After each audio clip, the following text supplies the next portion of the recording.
ठीक है, तो स्टूडेंट्स हम स्टार्ट करते हैं आज रियलाइजेशन अकाउंट से। लास्ट क्लास में जनरल एंट्री आप सीख चुके हो, रियलाइजेशन अकाउंट में असेट्स लायबिलिटी ट्रांसफर करना हो या उसे रियलाइज करना हो। अब इस क्लास में देखेंगे कि रियलाइजेशन अकाउंट को कैसे बनाएं। देखो, जनरल एंट्री जो किया था realisation account debit to assets account, तो रियलाइजेशन अकाउंट में आप असेट साइड असेट्स लिखोगे। जो रियलाइजेशन अकाउंट बनता है वो पूरा जनरल एंट्री के बेस पे ही बनता है, लेकिन पेपर में आपको या तो जनरल एंट्री करने के लिए भी आ सकता है और रियलाइजेशन अकाउंट बनाने के लिए भी आ सकता है। अगर आपको जनरल एंट्री समझ में आ गया तो रियलाइजेशन अकाउंट आप आसानी से बना पाओगे। ठीक है, तो सबसे पहले रियलाइजेशन अकाउंट का फॉर्मेट देख लो, फिर उसके बाद हम इसका प्रैक्टिस करेंगे। देखो जी,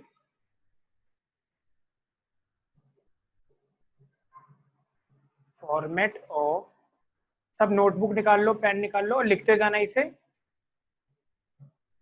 अच्छा, मुझे बता दो, रियलाइजेशन अकाउंट की जो भी जनरल एंट्री थी या रियलाइजेशन एक्सपेंस का जो जनरल एंट्री था, कुछ क्या उसमें किसी को डाउट है अभी तक? नो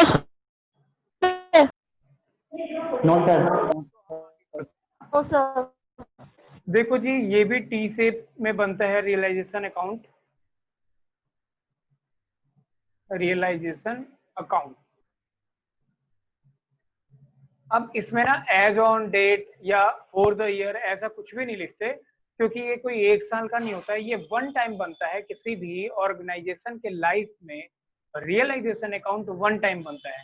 जब वो बिजनेस बंद होगा तभी रियलाइजेशन अकाउंट बनाया जाएगा, उसके पहले नहीं बनाया जाएगा, ना ही उसके बाद में बनाया जाएगा।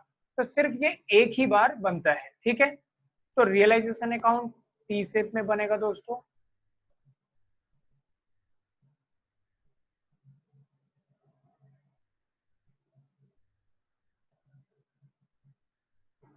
आपने इधर डेबिट लिखना है और इधर credit.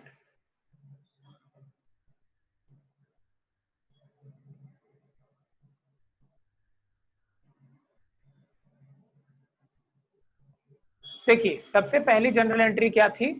Realisation account debit to assets account.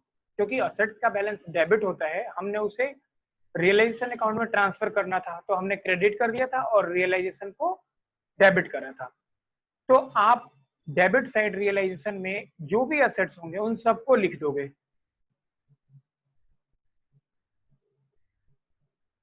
जैसे plant, machinery, furniture, stock, land, building, सब कुछ लिखोगे। पर कैश एंड बैंक, इसे रियलाइजेशन अकाउंट में ट्रांसफर नहीं करोगे। ठीक है दोस्तों, इन्वेस्टमेंट, सारी चीजें जितनी भी होंगी सब कुछ आप उसे इसमें ट्रांसफर कर दोगे। चलिए, क्रेडिट साइड क्या ट्रांसफर करेंगे?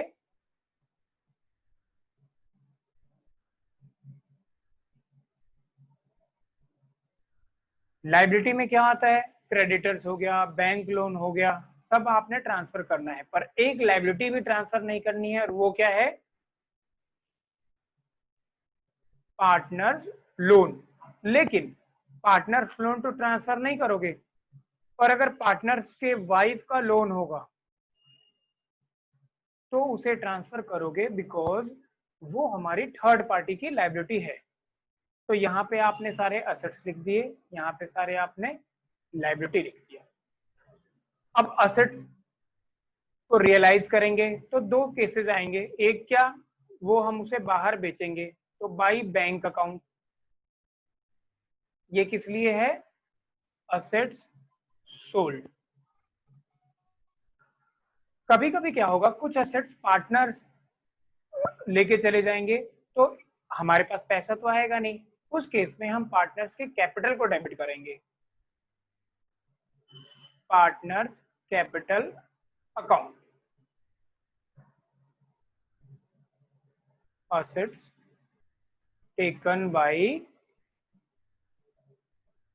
partner। इसी तरीके से लाइबिलिटी की पेमेंट करोगे, तो जब लाइबिलिटी की पेमेंट करोगे तो पैसा जाएगा।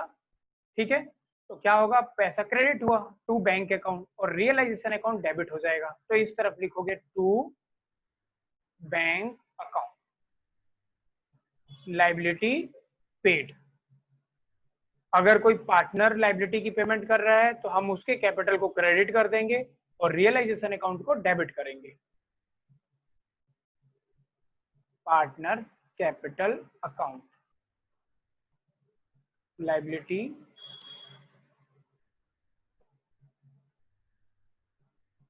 या तो उसने जिम्मेदारी ले ली या उसने पे कर दिया।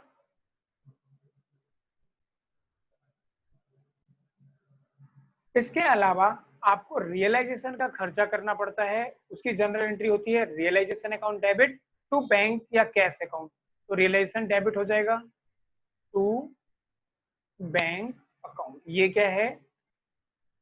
Realisation expense. ठीक है, अब हम इनको टोटल करेंगे।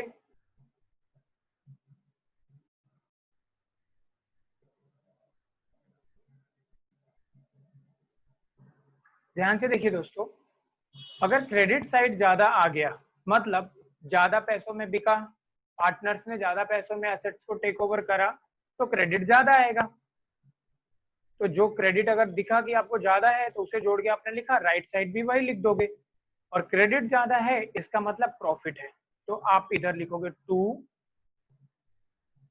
Partners capital account. ये प्रॉफिट पार्टनर्स को दे दिया जाएगा। अब ध्यान से समझिए, इन केस अगर डेबिट ज्यादा हो गया तो लॉस होगा, और लॉस भी पार्टनर्स बियर करेंगे। पार्टनर्स कैपिटल अकाउंट, ये लॉस है और इस तरफ को प्रॉफिट है।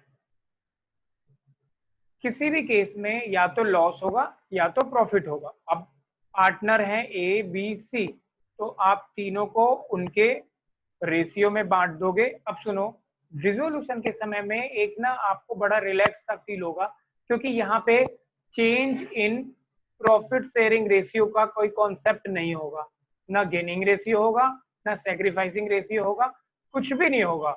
बस एक रेशियो दिया होगा,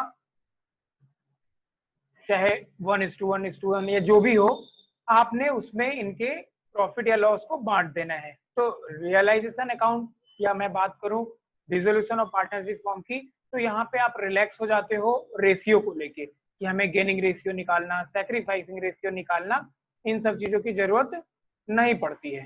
ठीक है जी, सिंपल रेशियो दिया है उसमें आपने बांट दिया। चलो जल्दी से एक बार उतार लो रियलाइजेशन अकाउंट और मुझसे पूछो अगर इसका फॉर्मेट में कोई भी प्रॉब्लम है, ना समझ में आए तो। 2 मिनट का समय है दोस्तों, उतारो। बाकी इसमें कुछ ज्यादा समझाने का है नहीं, हम इसके क्वेश्चंस को डायरेक्ट कर सकते हैं।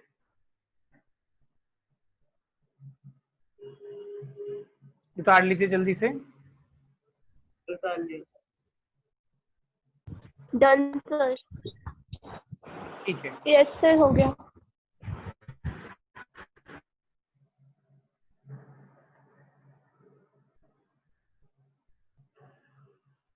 पेज नंबर 7.55 न्यू बुक में 8.55 के आसपास होगा। क्वेश्चन नंबर 18 है रियलाइजेशन अकाउंट पे। इस पे सारे बच्चे आएंगे।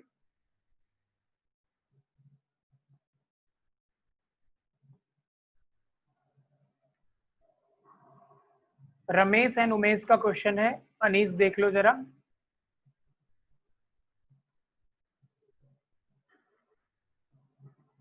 नई यस सर, 18 क्वेश्चन है। 18 है, ठीक है। नई बुक में भी 18 है, ठीक है। तो चलो क्वेश्चन हम पढ़ते हैं। Ramesh and Umesh were partners in a firm sharing profit in the ratio of their capital. Ramesh और उमेश दोनों पार्टनर हैं, कैपिटल के रेशियो में प्रॉफिट को बांटते हैं।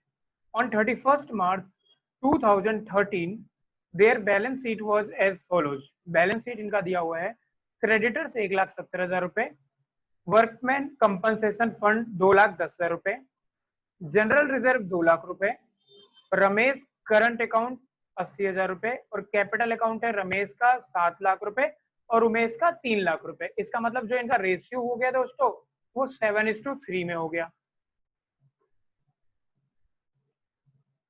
ठीक है, अब आगे बढ़ते हैं।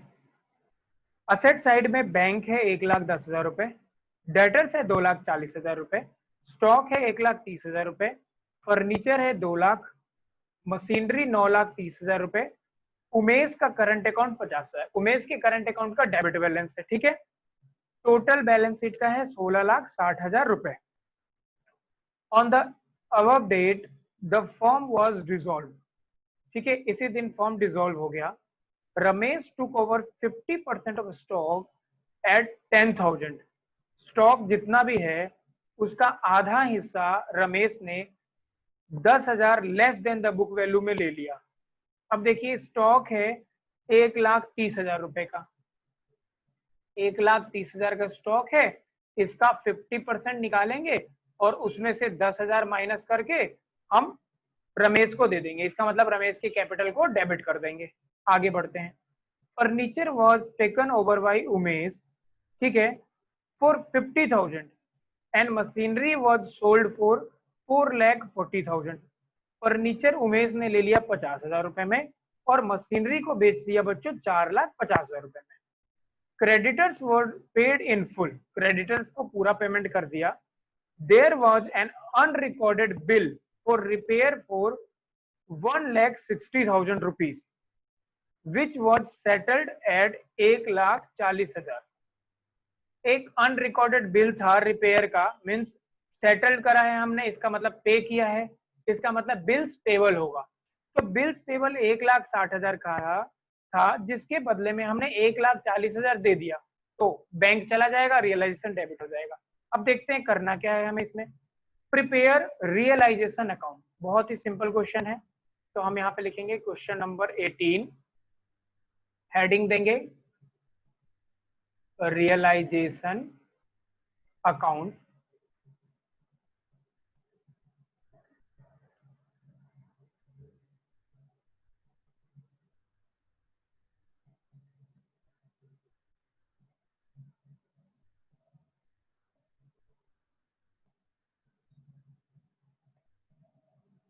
उतारते जाना बच्चों।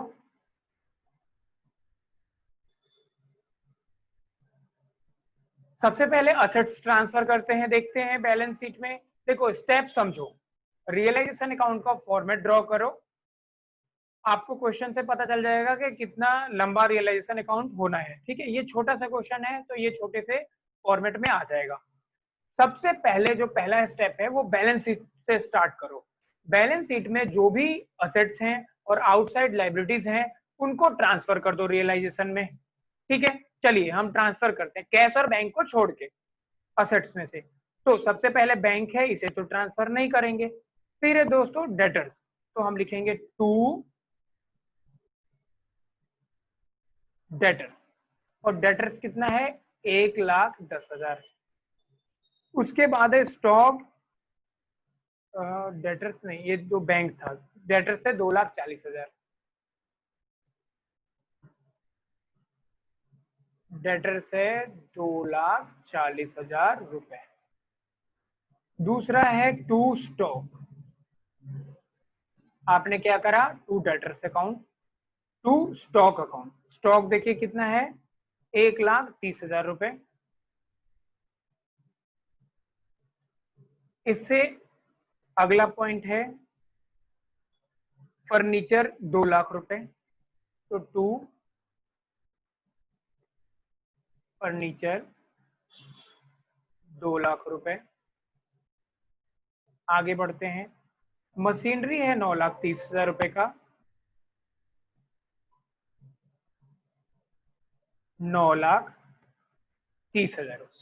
आखिरी पॉइंट है उमेश करंट अकाउंट। देखो करंट अकाउंट असेट्स नहीं है हमारा, तो हम इसे ट्रांसफर नहीं करेंगे। सेकंड स्टेप, अब आप लाइबिलिटी साइड चले जाओ। लाइबिलिटी में देखो कि आउटसाइड लाइबिलिटीज क्या है। सबसे पहला है क्रेडिटर, तो बाई क्रेडिटर, क्रेडिटर से 1,70,000 रुपए का। उसके बाद है बाई, देखते हैं वर्कमैन कंपनसेशन फंड। देखो वर्कमैन कंपनसेशन फंड लाइबिलिटी नहीं है, ये रिजर्व है। अगर प्रोविडेंट फंड होता तो वो हमारे लिए लाइबिलिटी होता। तीसरा है जनरल रिजर्व, ये भी रिजर्व है। रमेश का करंट अकाउंट, ये भी रिजर्व है, ठीक है। तो बच्चों जब आप कोई लाइबिलिटी नहीं है तो आप कुछ और ट्रांसफर नहीं करोगे। अब हम देखते हैं एडिशनल इंफॉर्मेशन। स्टेप 3, जैसे ही आप स्टेप 1 में सारे एसेट्स ट्रांसफर कर लोगे, स्टेप 2 में जब आप लायबिलिटी ट्रांसफर कर लोगे, स्टेप 3 में आप देखोगे additional information. The first additional information is Ramesh took over 50% of stock at 10,000 less than book value. The remaining stock was sold at loss of 15,000. Debtors were realized at a discount of 5%. एक ही line में 3-4 चीजें हैं, जरा देखते हैं इसको क्या है ये। सबसे पहले स्टॉक का ट्रीटमेंट करें। स्टॉक है हमारे पास 1,30,000 रुपए। इसको 2 भागों में बांटा गया है, ठीक है। 65,000 क्योंकि 50% और 50% और 65,000। रमेश ने 10,000 के 10,000 का को रमेश ने इसको 10,000 कम पे लिया है, जितना भी इसका बुक वैल्यू है। तो इसका मतलब रमेश ने कितने में लिया? 55,000 रुपए में। जो बच गया वो 15,000 के नुकसान में बिका। देखो, जब आप बिजनेस बंद कर रहे होते हो ना, तो आपको थोड़ा बहुत नुकसान पे ही बेचना पड़ता है, ठीक है। तो नॉर्मली जो स्टॉक वगैरह है वो नुकसान पे बिकता है, तो ये नॉर्मल सा सिचुएशन है। तो ये 50,000 में बिक गया और रमेश ने 55,000 में ले लिया। इसी लाइन में लिखा हुआ है debtors were realised at discount of 5%। चलिए देखते हैं। डेटर्स है 2,40,000 का, इसमें 5% का डिस्काउंट में बिका है, मतलब रियलाइज हुआ। तो 10% 24,000 होता है, तो 12,000 रुपए। 12,000 माइनस कर देते हैं, ठीक है। 10 में से 2 गया 8, 3 में से गया 2, और 2,28,000 रुपए में डेटर्स बिक गया। चलिए, तो पहली एंट्री हम कर देते हैं। सबसे पहले पार्टनर्स ले गया है स्टॉक, तो हम उसके कैपिटल को डेबिट करेंगे, पर यहाँ पे हम रुकेंगे। जब क्वेश्चन में आपको कैपिटल अकाउंट का बैलेंस भी दिया हुआ है और करंट अकाउंट का बैलेंस भी दिया हुआ है, इसका मतलब फिक्स कैपिटल मेथड फॉलो हो रहा है। आपको पता है फिक्स कैपिटल मेथड में जितनी भी एडजस्टमेंट होती हैं वो करंट अकाउंट से होता है, ठीक है। फ्लक्चुएटिंग कैपिटल अकाउंट मेथड में आप क्या करते हो? कैपिटल अकाउंट से ही सारा एडजस्टमेंट कर देते हो, पर फिक्स कैपिटल में जो भी एडजस्टमेंट होगा वो किससे होगा? करंट अकाउंट से। तो हम यहाँ पे किसने लिया है? रमेश। तो रमेश करंट अकाउंट को डेबिट करेंगे। कितना निकाला था हमने? 55,000, ठीक है। चलिए, बैंक से जितना बिका है ना, हम वो एक साथ लिख देंगे। पहले पार्टनर्स के कैपिटल को डेबिट कर देते हैं। बाई सेकंड पॉइंट में देखिए, furniture was taken over by Umesh for 50,000, तो हम लिख देते हैं बाई उमेश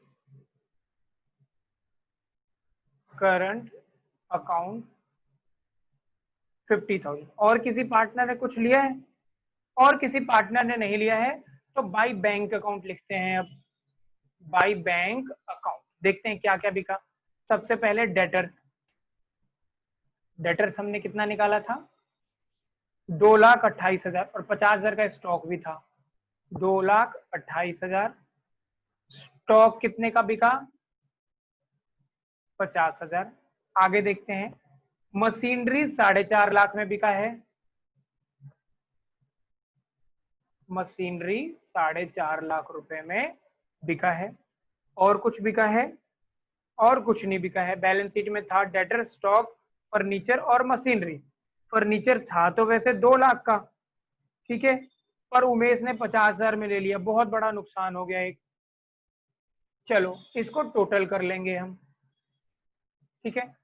तो यहाँ पे देखते हैं, 0 आ गया, ये भी 0, ये भी 0, और फोर्थ पे है बच्चों ये 8, और उसके बाद 5 5 10, और ये 4 50 है ना, 1 2 3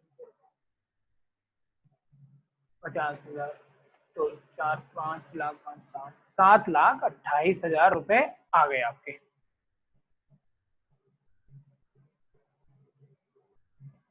अब देखते हैं लाइबिलिटी की पेमेंट कैसे कैसे हो रही है। Creditors were paid in full, तो टू बैंक अकाउंट, और यहां पे क्या लिखेंगे, क्रेडिटर्स। क्रेडिटर्स हमारे पास था बैलेंस शीट में 1,70,000, यहां भी हमने 170 लिखा है, पूरा देंगे तो 170 ही हो जाएगा। इसके बाद एक बिल्स पेबल है, बिल्स पेबल 160 का था पर हम 140 में पेमेंट कर रहे हैं। देखो जी ध्यान से, इधर हमने इसको ट्रांसफर नहीं किया है बिल्स पेबल को, क्योंकि ये अनरिकॉर्डेड है, पर पेमेंट तो इसकी हो रही है। तो जनरल एंट्री क्या होगी, realisation account debit to bills payable account. ठीक है, realisation account debit to bank account. Actually bills payable transfer किस में हो जाएगा, बैंक से ही तो पेमेंट होगा, तो आपने रियलाइजेशन टू बैंक करके इसको पेमेंट कर दिया। अब जरा इसको जोड़ लो, ये आ गया 0 0 0 0 7 8 9 10 11 की एक हाथ में और एक 3। जरा मुझे बताइए ज्यादा किधर आ रहा है, ज्यादा डेबिट ही आएगा, क्योंकि असेट्स बिकने में बहुत ही नुकसान हुआ है दोस्तों, और एक अनरिकॉर्डेड लाइबिलिटी भी आई है। तो देखो कभी भी ना आपको ये क्वेश्चन करते करते पता चल जाएगा कि ज्यादा किधर आना चाहिए। अब आप देखोगे कि एक फर्नीचर था 2 लाख का, वो 50,000 में गया। ठीक है, स्टॉक भी सस्ता बिका है, अनरिकॉर्डेड लाइबिलिटी भी आ गई, तो लॉस ही होना है। तो जल्दी से बताइए इधर का जोड़ के कितना आया,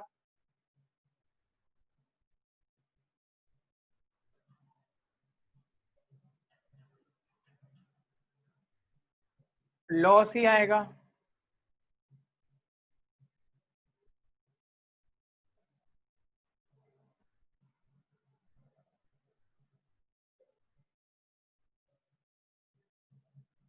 दो पार्टनर हैं, रमेश और उमेश, इन्हीं दोनों के कैपिटल को डेबिट करेंगे। जनरल एंट्री क्या हो जाएगी, Ramesh capital account debit, Umesh capital account debit to realisation account being realisation loss transferred.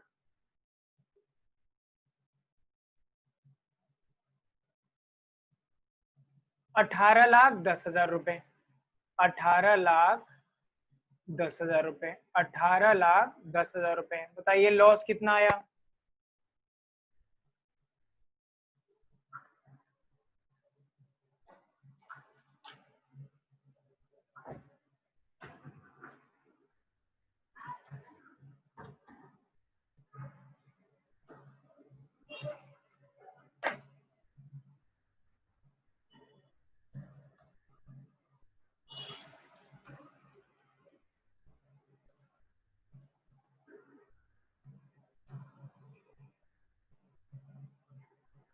Loss total है 8,07,000 रुपए, 8,07,000 रुपए का लॉस है बच्चों। ठीक है, अब इसे हमें बांटना है 8,07,000 रुपए। मैंने बताया कि इनका कैपिटल है 7 लाख और 3 लाख, और कैपिटल का रेशियो ही है इनका प्रॉफिट शेयरिंग रेशियो। तो 8,07,000 को 7:3 में बांट दो, मतलब इसको डिवाइड कर दो 10 से डिवाइड करोगे। ठीक है, तो ये आ जाएगा 80,700, 80,700, 80,700 मल्टीप्लाइड बाई 7। तो एक का आ गया 5,64900, और 80,700 मल्टीप्लाइड बाई 3 दूसरे का आ गया 2,42,100। जल्दी से इसे उतार लीजिए, और किसी को ना समझ में आया है तो प्लीज पूछिए। अंजलि, अनीस, हर्ष, निधि, बताइए आपको ये समझ में आया? यस सर, समझ आ गया। ठीक है, तो जल्दी से मूव करूंगा।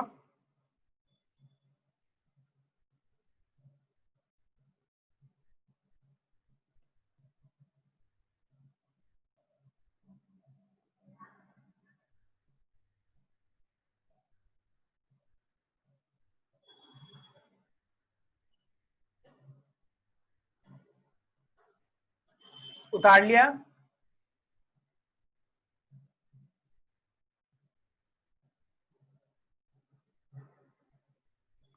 Yes sir. सुनो, एक नेक्स्ट क्लास में अभी तुरंत स्टार्ट करूंगा 19 क्वेश्चन 19 क्वेश्चन के लिए।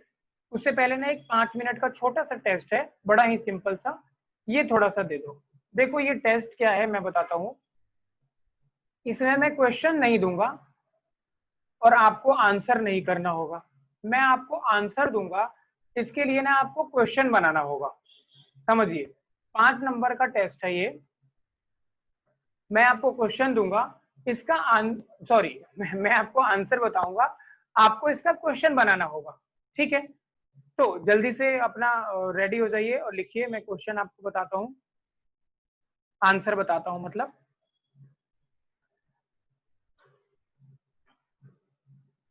पहला आंसर है,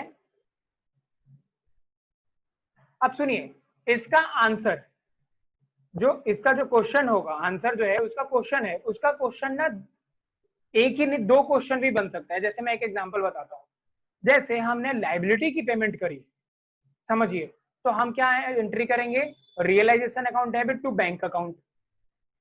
अगर हम रियलाइजेशन एक्सपेंस की पेमेंट करेंगे तभी भी जनरल एंट्री क्या करेंगे, realisation account debit to bank account. पर अगर हम उसमें नरेशन लिखेंगे बीइंग रियलाइजेशन एक्सपेंस पेड या बीइंग लायबिलिटी पेड, तो हमें पता चल जाएगा कि इस चीज का है। तो इसीलिए जब आप इसके क्वेश्चन को बनाओगे, ठीक है, तो आपको इसके लिए चिंता करने की जरूरत नहीं है, क्योंकि अगर मैंने रियलाइजेशन टू बैंक किया तो आप क्वेश्चन दोनों में से कोई भी बना सकते हो कि बीइंग लायबिलिटी ऑफ रुपीज इतना पेड या expense realisation expense amounted to rupees इतना। तो अगर एक बच्चा रियलाइजेशन एक्सपेंस बना देता है और एक बच्चा लायबिलिटी का बना देता है, तो दोनों बच्चे का आंसर क्वेश्चन सही होगा, मतलब उसने जो आंसर दिया है वो सही होगा। तो चलिए लिखते हैं। पहला है realisation account debit to cash account, 8,000 रुपए, 8,000 रुपए। मैं नरेशन नहीं लिखूंगा क्योंकि आप दोनों में से कोई भी क्वेश्चन बना सकते हो कि लायबिलिटी पे हुआ या रियलाइजेशन। एक मैंने सिंपल बता के बताया है, इसलिए मैंने जानबूझ के दिया। चलिए दूसरा, realisation account debit to Tarun's capital account, 7,000, 7,000। तीसरा, Madan's capital account debit to cash account. मैं नेक्स्ट पेज नहीं करता हूं, यही लिखता हूं क्योंकि फिर आप लिख नहीं पाओगे। ठीक है, realisation account debit to others capital account to Shivam's capital account, 10,000 और इसका भी 10,000। ये 4 क्वेश्चन है, 5 मार्क्स का है और समय है आपके पास, मैं बता देता हूं जितना इस क्लास का समय रह रहा होगा वही 5 मिनट 3 सेकंड। 5 मिनट 3 सेकंड है और आपका समय स्टार्ट होता है अभी।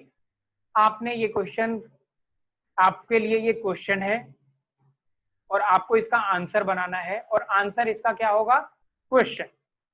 तो आप क्वेश्चन बनाओगे इस आंसर का और आप मुझे जल्दी से सेंड करोगे।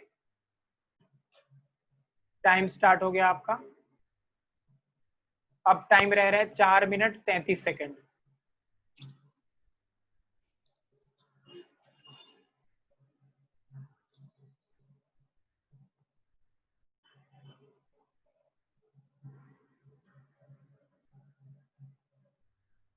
जब तक आप ये क्वेश्चन कर रहे हो मैं रिकॉर्डिंग पॉज कर देता हूं।